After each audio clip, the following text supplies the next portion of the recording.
Welcome back to Garden Work. Today we're going to be talking about our seed haul. It's a trendy topic on YouTube right now, the seed haul. Everybody gets their seed haul, they post it in the gardening world. Well, that's what we're going to be doing today. We're going to be talking about all our seeds, at least most of our seeds, that we'll be starting. Stay tuned.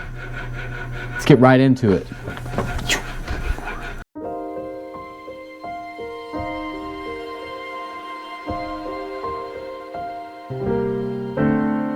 Alright guys, we're sitting here at the table in our little plant room here.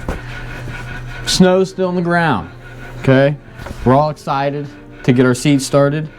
All excited to put in our orders on the seed catalogs and pick our varieties, plan out our garden. It can be overwhelming, but these are some of the seeds I have. These are not all the seeds I have.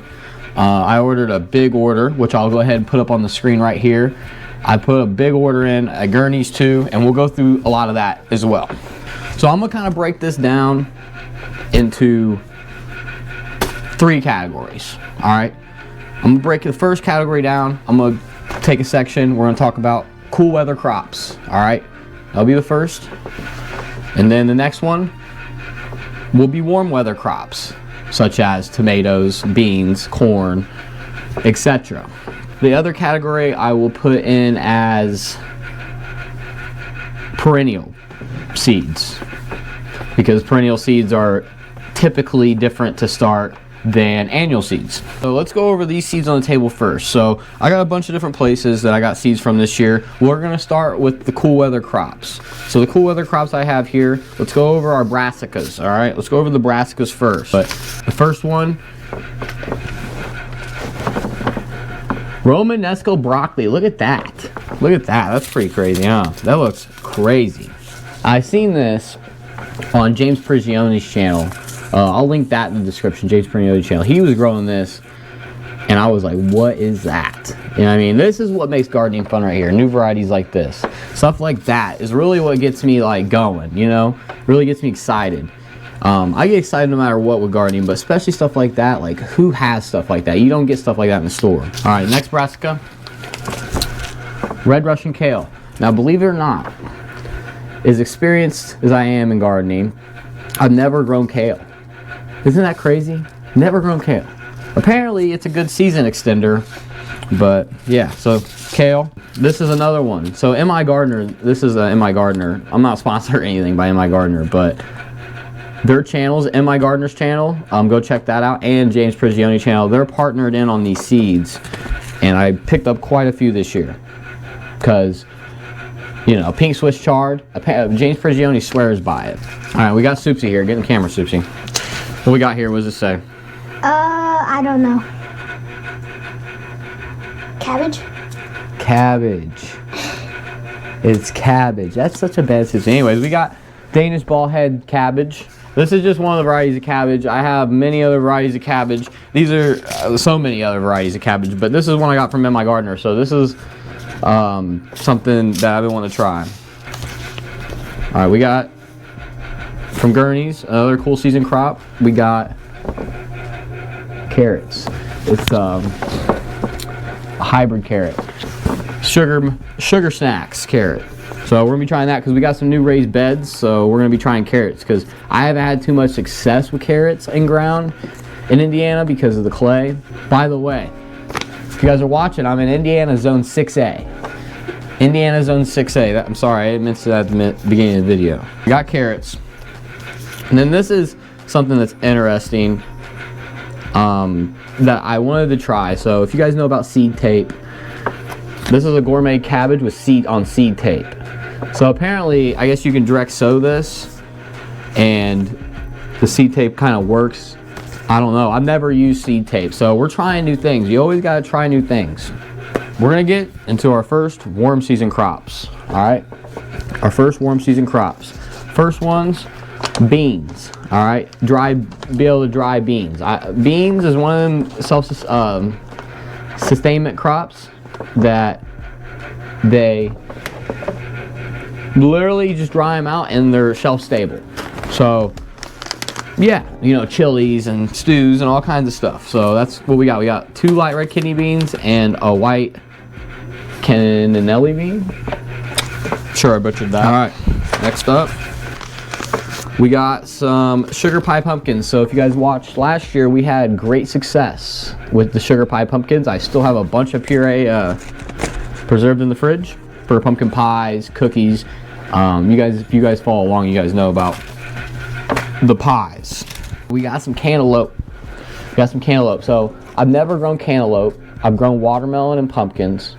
Cantaloupe is something I've never tried before, but apparently this is a little cantaloupe. So they only get, I don't know, about this big. And I tend to have more success with smaller watermelons than bigger ones for some reason. Probably because I'm growing them in ground, maybe. But we're gonna try a small cantaloupe and see if it works out. If it works out, we'll do it again. This didn't come with this order. This butternut squash here. This is the classic butternut squash. I actually found this. They had a farm stand outside of this house when we were garage sailing on the Memorial Day video. Here, go. You can check that out, the Memorial Day video. And we picked this up. You know what? Actually, here's the clip. We found a stand, guys. Free stand. And you can buzz it in.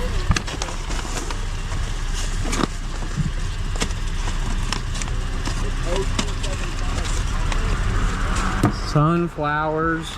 The garden, that's perfect for the garden warrior, dude. Wow, guys, look at this.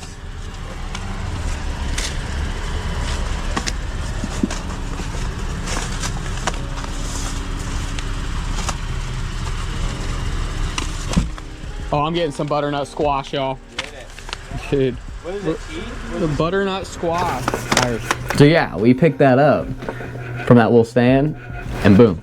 All right, this is one that is an herb that I haven't grown. I grow all this family of plants, like fennel, carrots. I grow a whole family. I've just never grown dill, and yeah, so we're gonna grow some dill. We're growing some new things, and we're making it exciting.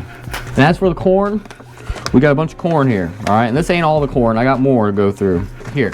So peaches and cream, or no, this is a miniature blue popcorn, right? Never grown popcorn. This is a blue popcorn, so it stuck out to me, and we will see how that goes. Next corn, peaches and cream. Okay, I've heard very good things about this. It's a white and yellow corn. Heard good things about it. Heard it's very sweet, good sweet corn. This one is Simply Irresistible by Gurney's. Apparently it's a Gurney's trademark corn, so we're gonna try that as well. All right, and then the last of the warm season crops, we got sunflowers. All right, so these are super cool. So we got the Sun Gold Tall, a more like, that just looks cool, right? That just looks awesome. I usually grow the big mammoths, the mammoth sunflowers, the big tall ones, but I'm gonna try some of these and do the mammoths and have a little size difference and color difference. And then we got the teddy bear, okay, teddy bear sunflower. These bring in all the bees and all the beneficial insects. You gotta grow flowers, all right? Flowers help out a lot. Now here we go. Into my tomatoes. So these are only 2 of the tomatoes. I got many more coming, like I've said, but we got the mushroom basket, all right? The mushroom basket tomato. That looks cool. Look at the ridges on that. So we don't start tomatoes anytime soon. We usually start them in March, first, second week of March, around here. And then we got, and this is another thing I love doing. I love preserving. I really want to get more into preserving this year. So, Amish paste. I'm really going to make it a thing to grow the paste tomatoes, all right?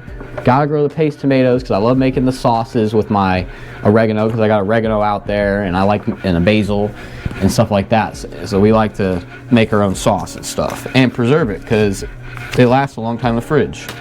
So these are the only 2 peppers I have out. We'll go through some more peppers, but let me tell you something about our peppers, all right? We like making cayenne pepper, okay, drying cayenne peppers, and we also like eating Hungarian wax peppers for stew. Honestly, I know my pepper game's weak. Last 2 years, I've only grown these because these are everybody's favorite to use in stews for some reason. Everybody eats them, they go quick. And I like to grow stuff that everybody likes to eat. Why would you grow something that nobody's gonna eat? Makes no sense, right? So cayenne pepper.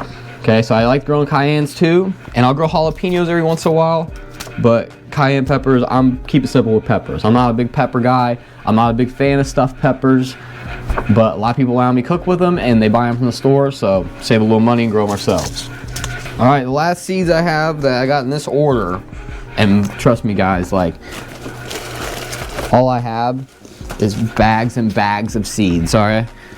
So I need to be more organized and stuff. I have plenty of seeds, but this is something I'm gonna start. I'm gonna winter sow this. This is the only perennial I got here. I want to add to my Monarch way station. So I have a Monarch way station out here. If you guys know about that, you know. It's, you know, it's cool. But I usually always start a winter sow. So what I'll do is I'll take a bunch of these flower seeds, like these perennial type flowers. They need what's called cold stratification. Cold stratification consists of basically a perennial usually puts its seeds out in the fall, and the seeds will fall to the ground, but it's still kind of warm, and if they were to germinate in the fall, they would die in the winter. So the seeds have this built-in thing where they need a certain amount of cold exposure, if you will, to germinate in the spring. So you take a milk jug, you cut it half, I don't have an example here, I have some in the garage, and you fill it up with soil, put some holes in the bottom, and you put all your perennial seeds in there, and you leave the lid flapping. You don't cut it all the way off, and you put the lid back on and tape around it, set it out in the snow or out in the cold, and then when the temperatures rise naturally, the seeds will germinate naturally, and then you'll have perennial flowers in there, and then you'll plant that in the garden. So that's what I do every year. I try to add perennial flowers. Perennials are one of them things. Gotta have them. Alrighty guys, last part of the video, we're gonna be going over our Gurney seed order. So we'll do the same thing as we did before. We'll go over our colder season crops first. Alright, so I'm just gonna go on my phone here. I'll go ahead and put it on the screen right here. Alright, so we got Hello Yellow Butterfly Flower, right? So that's another butterfly flower that I'll add with the winter sowing mix. We got Snow Crown Hybrid Cauliflower. Believe it or not, I've never grown cauliflower, okay? Ever. I actually have not even grown broccoli before, so it'll be a first for that. Olympia Hybrid Spinach.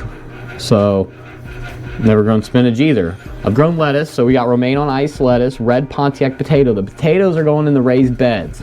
We will do a video on that for sure, so stay tuned for that. Bunching onions, so green onions for dips and whatever. Candy onions. Not all of the, now by the way guys, not all this stuff will I start this year. Some of it will come a little too late. I'm not gonna be able to start onions in March when this gets delivered, right? But it's always potential for next year. I do have onions starting right now, different varieties though. We got garlic. Garlic is one of the things I'm gonna be more consistent on because it's super easy, but you gotta plant it in the fall around November in my zone. So we're gonna be doing garlic. All right, let's get to tomatoes. This is what I want to talk about with you guys because tomatoes are funny. I love a Cherokee Purple tomato. It's a heirloom tomato. Heirloom tomatoes get disease really bad. They do produce and they're great, but they get disease so bad and it's not a good season extender. So I came up, as you guys can see right here, Cherokee Carbon. Okay, apparently it has all the great taste of a Cherokee Purple, but it's a hybrid. So it doesn't get disease as bad and it's a little easier to grow. Better Boy Hybrid and other hybrids. So I'm gonna be mixing in hybrids, trying to get less disease. That's really the key. And now one more corn. My mom loves white corn, right? So we gotta grow some white corn. So that's kind of the gist of that order. I just kind of gave an overview of what I got there. Maybe we'll go over it again in our video, but I hope you guys enjoyed that. Kind of hearing me rant about my seeds and what we're potentially most likely going to be growing most of this year. It's going to be a fun year. Now make sure guys, if you like the garden videos and you're excited for 2026, hit that like button, okay? Hit it, smash it, all right? It's the only way I'm going to get good harvest this year is if you guys smash the like button, all right? Thanks for watching guys. Make sure that you're subscribed, all right? And click on this video right here. Like, if you like this video, click on this playlist, okay? Got a whole video playlist for gardening. See ya.